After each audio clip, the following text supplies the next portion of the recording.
जी हाँ, ये वही बीपीएससी टीचर है जो इन दिनों सुर्खियों में बनी हुई है और सभी का ध्यान अपनी तरफ खींच कर रखी हुई है। दरअसल अब वो कैमरे के सामने फपक फपक कर रो रही है और अपने पति पर कई गंभीर आरोप लगा रही है।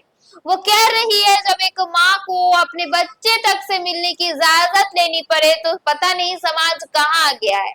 और कई ऐसे दावे कर रही है जिसके बाद लोग जो है वो अब पति पर ही शक करने लगे हैं। इस खबर में हम आपको पूरी घटना बताएंगे। इस खबर में हम आपको दिखाएंगे कि कैसे बीपीएससी टीचर कैमरे के सामने फपक फपक कर रोने लगी और अपनी दुख जो है वो सभी के सामने रखी। नमस्कार, आप देख रहे हैं न्यूज पीआर और मैं हूं आपके साथ ऋतु। बिहार की बीपीएससी टीचर इन दिनों सुर्खियों में है। लोग उनके बारे में जानना चाह रहे हैं कि उनके घर में क्या चल रहा है, कहां तक घटना पहुंची, कौन सही है कौन गलत है, बच्चे का क्या हुआ, प्रेमी का क्या हुआ, पति का क्या हाल है। ऐसे में दिन प्रतिदिन ऐसे बयान निकल के आ रहे हैं जिसके बाद कहानी पूरी तरह से गोल मटोल होती हुई नजर आ रही है।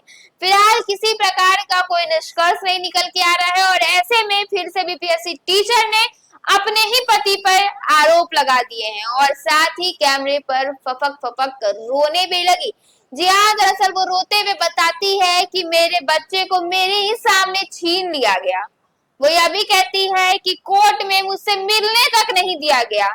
मैंने अकेले ही 9 महीने इस बच्चे को पाला है, इसका पालन पोषण किया है, 9 महीने अपने कोख में भी रखा है, लेकिन उसके बाद अगर मेरे साथ ऐसा किया जाता है तो इसका जिम्मेदार कौन।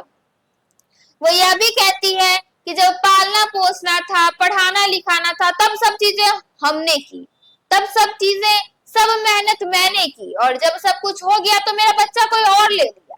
ऐसा कैसे हो सकता है और ऐसे कौन से कानून में लिखा है कि एक माँ को अपने ही बच्चे से अलग कर दिया जाए। ऐसे में वो यह भी कह रही है कि पति कई तरह के बयान दे रहे हैं, कई तरह की चीजें कर रहे हैं, लेकिन अभी तक प्रूफ क्यों नहीं दे रहे हैं, क्यों नहीं एफआईआर अभी तक चेक हुआ है। हम बता रहे हैं कि उनके घर में गांजे और दारू की तस्करी चलती थी, हमेशा वो पी कर आते थे और ऐसे लोगों के साथ कोई इंसान कितना दिन तक रह सके। मैं बीपीएससी टीचर हूँ, मैंने अपनी मेहनत की और मेहनत के बाद यहाँ तक पहुंची हूँ। अगर उन्हीं के मेहनत का फल था तो अपने घर की बेटियों को क्यों नहीं पढ़ा दिए, अपने घर की लोगों को और क्यों नहीं पढ़ा दिया। ये मेरे मेहनत का परिणाम है, किसी का एहसान नहीं।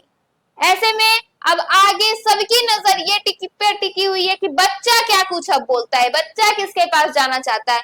फिलहाल वो कहती हुई नजर आ रही है कि उन्हीं के सामने से उनके अपने बच्चे को छीन लिया गया है, उनके बच्चे को उससे दूर कर दिया गया है जिसे वो अकेले पाली पोसी पढ़ा लिखा कर बड़ा की, तो अब किसी और का अधिकार कैसे हो सकता है।